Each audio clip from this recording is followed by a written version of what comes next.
You know, usually when we talk about achieving success or reaching your highest potential, the prevailing advice you hear everywhere is just all about addition. Oh, totally. It's always more, more, more. Right. It is like this ultimate buffet mentality of life. You add a side hustle, you add a new skill to your resume, you network with more people. You are just constantly trying to broaden your horizons. Yeah, and the underlying assumption there is that, well, the more plates you have spinning, the more impressive you are. We have been so conditioned to believe that more inputs must mathematically equal more outputs. And it feels productive in the moment. I mean, you feel busy. But today we are diving into a philosophy that looks at that massive buffet, basically flips the entire table over, Uh-huh. and suggests that this exact instinct, that desire to want it all and add more, is the very thing guaranteeing you will end up with absolutely nothing. It is a radical shift in perspective. It really is. So welcome to another deep dive. Today, we are exploring a really densely packed but radically applicable philosophical text by an author named Xu Feng, and it's titled Eliminate One Source of Profit, Amplify Efforts Tenfold. Yeah, that title alone gives you a hint of where we're going. Exactly. And our mission today for you listening is to decode how deliberately restricting your desires, like ruthlessly narrowing your focus, might actually be the ultimate shortcut to achieving incredible things. Because we are looking at some incredibly bold claims today. I mean, Juven challenges the fundamental assumptions we hold about how to live a good life. He's essentially inverting how we normally think about ambition. Huge claims. We're talking about ideas that feel totally contradictory at first glance, like how trying to be a wealthy scientist, artist, musician guarantees you will be none of those things. Right, you just end up scattered. Exactly. Or, and this is the one that really got me, why mastering what looks like complete selfishness might actually be the only way to genuinely save the people you love. So, okay, let's unpack this. Yeah, to really grasp the scale of what Zofeng is arguing, we actually need to look at the macro-historical example the text uses to introduce this concept. And it's the downfall of Adolf Hitler. Wow, okay. That is an intense place to start. Why focus on that specific historical moment? I know, it's heavy. But the philosophy uses it to illustrate a very specific tactical point about scattered energy. Yuefeng argues that Hitler's ultimate failure was strictly due to an overly broad battlefield strategy. Okay, so spreading himself too thin. Exactly. Now, the text briefly mentions what it calls the arrangements of the Tao of Heaven, which in this context essentially means the inevitable cosmic order or, natural law that balances the universe. But it places the practical mechanical blame for his destruction entirely on the disastrous decision to open the Eastern Front. Right, fighting on two massive fronts at once. Yeah. By consuming his military energy on this comprehensive, broad pursuit across multiple fronts, he basically guaranteed his own collapse. To bring this down from the scale of global conflict to everyday life for you listening, that underlying mechanism makes total sense. Like, think about how you work on a typical Tuesday morning. Oh, the multitasking trap. Exactly. It's like trying to operate a brain with 50 open browser tabs. You are clicking between your email, the main project, the group chat, a news article. And you feel so productive doing it. You do. You feel like you are conquering a broad battlefield, but tactically, you are just bleeding cognitive energy everywhere, and eventually the system just crashes. That translates the concept perfectly. I mean, Yeah. the central thesis here is that true excellence requires concentrating energy onto a single point. You simply cannot be excellent at 100 things simultaneously. Because there's only so much of you to go around. Right. The broader the pursuit, the weaker the impact. Right. Energy that is spread wide becomes incredibly thin and ultimately really vulnerable. Okay, I buy that a broad battlefield leads to failure. That tracks. But I really want to look at the exact mechanics of what happens when we do the opposite. Because Shifeng doesn't just offer this, platitude that focus is good. No, the text goes much deeper than that. Yeah, there is a real deep dive into the physics and metaphysics of concentrative power here. And it starts with this metaphor of a solar cooker. Right, the solar cooker. So if you have ever seen one, it is this parabolic device covered in hundreds of small mirrors. Just like a big shiny dish, basically. Exactly. And individually, those mirrors are just reflecting normal ambient sunlight. I mean, you could stand in front of one mirror all day and merely get a mild tan. Right, because it's just regular sunlight bouncing off a piece of glass. But the design of the solar cooker fundamentally changes the physics of that light. It forces the sunlight reflected by all those scattered mirrors to converge onto one single focal point. Oh, wow. And by concentrating that existing energy, the warm light suddenly becomes extraordinarily hot, like hot enough to easily boil a heavy pot of cold water. That is wild. And what is crucial to understand here is the mechanism. The energy didn't increase in total volume, the sun didn't get brighter, it just changed its focus. So the philosophy is basically saying we already possess the energy required to do something massive. We just have our mirrors pointed in 50 different directions. Precisely, we are just scattering our light. And Sufeng actually takes this physical property and bridges it directly to the metaphysical, right? Hmm? He brings in a teaching from Jesus about faith and a mustard seed. Yes, the text references the teaching that with faith as small as a mustard seed, a person could instantly move a tree into the sea. Which is such a powerful image. It really is. Yeah. And in this context, the mustard seed represents that single, highly concentrated point of energy. It mirrors the focal point of the solar cooker. Okay, I see the connection. Yeah, by directing all mental and spiritual energy onto one microscopic point, you generate a powerful, almost inconceivable strength. Which honestly creates a really frustrating realization for me. Like, if the formula is this simple, just concentrate the energy, why aren't we all boiling water with our minds or moving trees into the sea? Right, why is it so hard? Yeah. I mean, I am struggling to just finish a single project at work today. What is getting in the way? Well, what's fascinating here is how the philosophy diagnoses that exact frustration. Shufang argues that the reason we cannot achieve this incredible strength is that our desires are too numerous and too great. We just want too much. Exactly. We seek to obtain far too many things all at once. The list provided in the text is actually hilarious but incredibly accurate. Like, we want to be wealthy, we want a high-status official position. Oh, it goes on. Yeah, we want to be a respected scientist, a brilliant artist, a captivating writer, a talented musician. And oh, on top of all that, we would also really like supernatural abilities. Well, naturally. Yeah, Just yeah. a casual side goal. But, the inevitable mechanism of wanting all of that simultaneously is massive internal friction. Well, think about it. If your goal is to be a dedicated artist, but you also desperately desire massive wealth and political status, those goals are actively fighting each other. Ah, because they pull you in opposite directions. Right. The energy required to master the canvas is being constantly siphoned off by your anxiety about your bank account. You become a jack of all trades and a master of none. The mirrors are all unaligned, just reflecting your potential out into the void. Man, that is a sobering thought. But that raises a massive problem for me. If our very desires are the very things creating this friction and scattering our energy, where do all these desires actually come from? That is the big question. Like, how do we stop generating them in the first place? Shuveng points directly to our physical senses. There is this really profound statement made in the text. It says, "The blind hear well, the deaf see well. Eliminate one source of profit, amplify efforts tenfold." Okay, so taking away a sense amplifies the others. Yes. The core argument here is that our countless desires are actually generated by an over-reliance on our sensory functions. Our sight, hearing, taste, smell, and touch. So our physical senses are essentially acting as constant 247 advertisements for things we don't need. They are just feeding us this endless stream of wants that scatter our focus. That is exactly the mechanism at play. And this over-reliance on the physical senses actively suppresses what Shufeng calls our spiritual senses. Spiritual sense. Yeah. Think about it like this. When someone loses a physical function, like the blind person hearing well, the remaining senses adapt and heighten.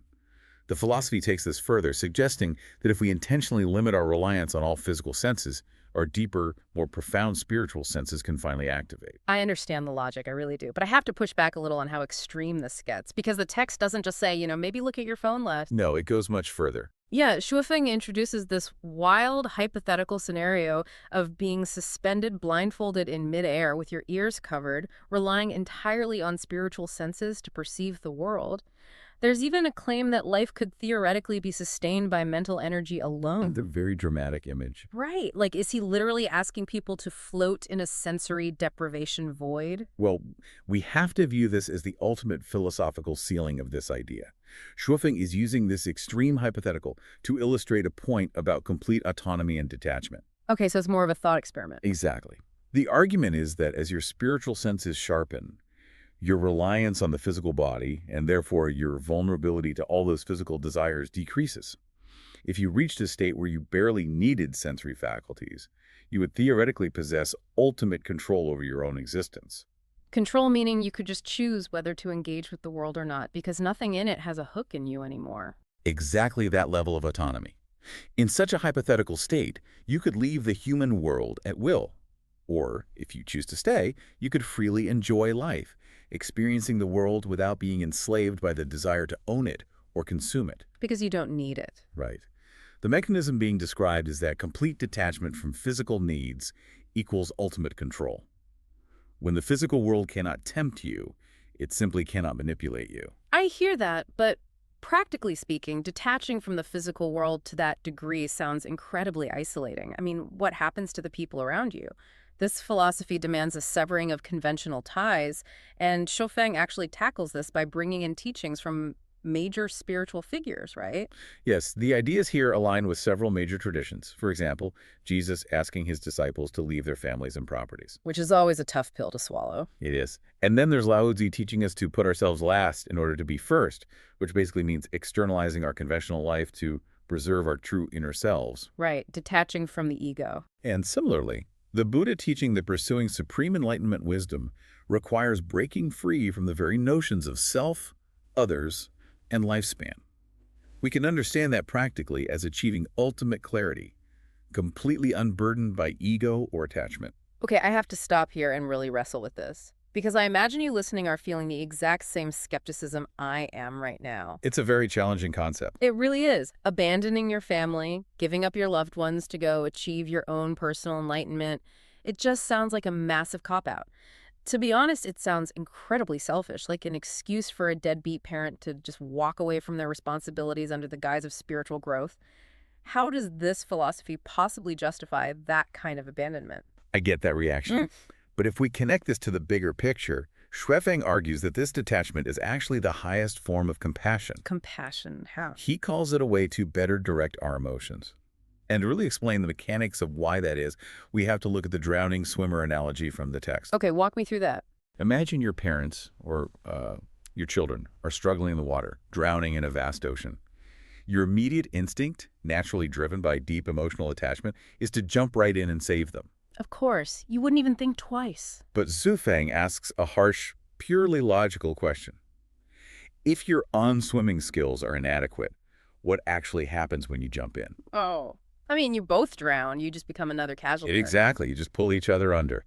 So self-reliance and mastering your own ability to stay afloat is a non-negotiable prerequisite to helping anyone else. But the analogy deepens. Even if you are a strong enough swimmer to keep your child afloat in that ocean, what is your next move? Where is the shore? Right. If you don't know which direction land is, you're just treading water. You're just holding them up until you both eventually exhaust yourselves and drown anyway. And that hits the core of the issue. If you have not found solid ground yourself, if you haven't secured your own understanding and clarity, rescuing them is mechanically impossible. You are merely prolonging the drowning process. That is so grim, but it makes so much sense. It does. And Shufeng uses this to harshly criticize what are called blind teachers. These are people who try to lead their disciples, or even just parents trying to guide their children, without knowing their own future or having found their own spiritual shore. Wow. Yeah, they mislead people because they're still swimming blindly themselves. Okay, I get the logic of the airplane oxygen mask rule, right? Put yours on before helping your child. But the airplane mask implies you secure yourself and then immediately help them. Right, it's instant. Yeah. Whereas the drowning swimmer analogy implies you might have to swim to shore alone, which could take years, leaving them out there in the water. That is a terrifyingly difficult concept to accept. It is deeply uncomfortable. There's no getting around that. But the philosophy maintains that if a person cannot save themselves, they absolutely cannot save others. The temporary pain of detachment is the only mathematically viable way to eventually be of genuine service to the world. You must find the shore first. Okay, so let's say someone actually commits to this. They cut out the distractions, they stop fighting on a broad battlefield, and they ruthlessly focus on finding their own shore, even if it feels selfish in the short term. Yeah. What is the actual promise here? What's the payoff? Yeah, because the title of the text is Eliminate One Source of Profit, Amplify Efforts Tenfold. It promises a massive multiplier effect. Right. To understand that multiplier, we have to look at what Zhuofeng defines as a profit or benefit, because the list is surprisingly expansive, and it heavily targets the standard milestones of a successful human life. It really does. I was looking at that list, and it includes supporting your parents, raising children, studying for degrees, networking to make friends. serving society. Basically everything we consider good. Exactly. It categorizes marriage as a benefit, earning money to buy a car and a house, achieving honor and status. Literally everything we are told to pursue is categorized here as a distracting benefit that scatters our energy. And here is where the mechanism of the tenfold amplification comes into play. If you intentionally eliminate just one, two, or three of these major life goals, you don't just free up a few hours of your week. You free up all the mental space. Exactly. By removing the contradictory goals, for instance, letting go of the desperate need for societal honor, you eliminate all the internal friction and anxiety associated with it. Your energy isn't just added to, it is multiplied exponentially because all the resistance is finally gone. But that requires an unbelievable level of delayed gratification, because the paradox of this entire text is the claim that by intentionally letting go of everything, you actually eventually gain everything. And that paradox is the engine of the entire philosophy. To illustrate how this actually works, Xuefeng points to an ancient Chinese proverb historically used to guide students. It says, "In books there are houses of gold. In books there are beauties like jade." Meaning, like, don't worry about acquiring the gold or finding the romance right now. Just read the book. Right. The lesson was to stop frantically pursuing immediate short-term benefits. Don't scatter your energy trying to build the physical house of gold or chase the beauty like jade. Focus entirely on the mechanism of studying well. The task at hand. Exactly. If you maintain that single point of focus, the universe naturally aligns to provide everything else as a byproduct of your mastery. You focus on the work, not the reward, and the reward takes care of itself. That is beautiful. And Xuefeng transitions this ancient logic into a very specific modern application, concluding the text by talking about something called Lifechanyuan. I need some clarity here. What actually is Lifechanyuan? Is it a physical commune? Yeah. State of mind? Well, Lifechanyuan represents the author's conceptual roadmap and the ultimate communal state of being where this specific philosophy is realized. It is described as a state where everything is available. Everything is available. Yes. The promise made in the text is that if you strictly follow the guide's roadmap, if you commit entirely to this discipline of subtraction without trying to find your own shortcuts, whatever you genuinely need will be provided. So it requires full surrender to the process. You give up the 50 scattered pursuits and trust that by pouring all your energy into this singular path, the long-term rewards will manifest. Yes.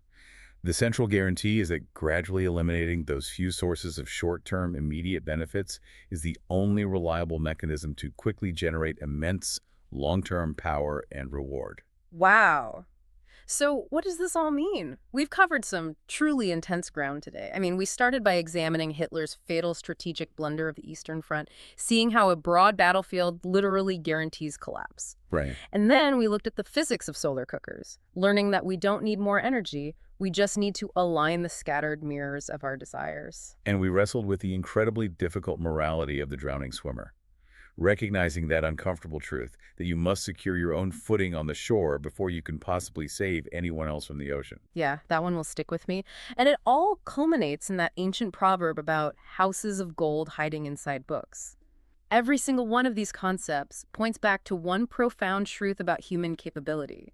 Your power is found entirely in your focus. Absolutely. And that focus is actively destroyed by the very human instinct to try and have it all at once. You know, the physical senses constantly demanding comfort, the societal milestones telling you to buy a house and chase status, the dozens of open tabs in your mind, they're all tiny mirrors reflecting your potential out into the void instead of boiling the water right in front of you. Because achieving true autonomy and eventually acquiring the genuine ability to help the people you love requires the painful, rigorous discipline of subtraction. You have to remove the friction. You really do. Which brings us to a final lingering thought for you to take away today. We started by talking about that buffet mentality, you know, the constant pressure you feel every day to add more to your life. It's exhausting. It is. But if the physics of mental energy work the way Xuefeng suggests, if gradually eliminating just a few sources of short-term benefit can genuinely remove the friction and amplify your life's efforts tenfold well, I want you to look closely at your own life right now. Look at all those spinning plates. Look at the obligations, the ambitions, and the desires you are exhausted from maintaining. What is the one benefit, the one goal or societal expectation you are clinging to today that, if you were finally brave enough to just let it go, might just be the exact thing holding back your true potential? What is your Eastern Front? That's a powerful question. Thank you so much for joining us on this deep dive. We'll see you next time.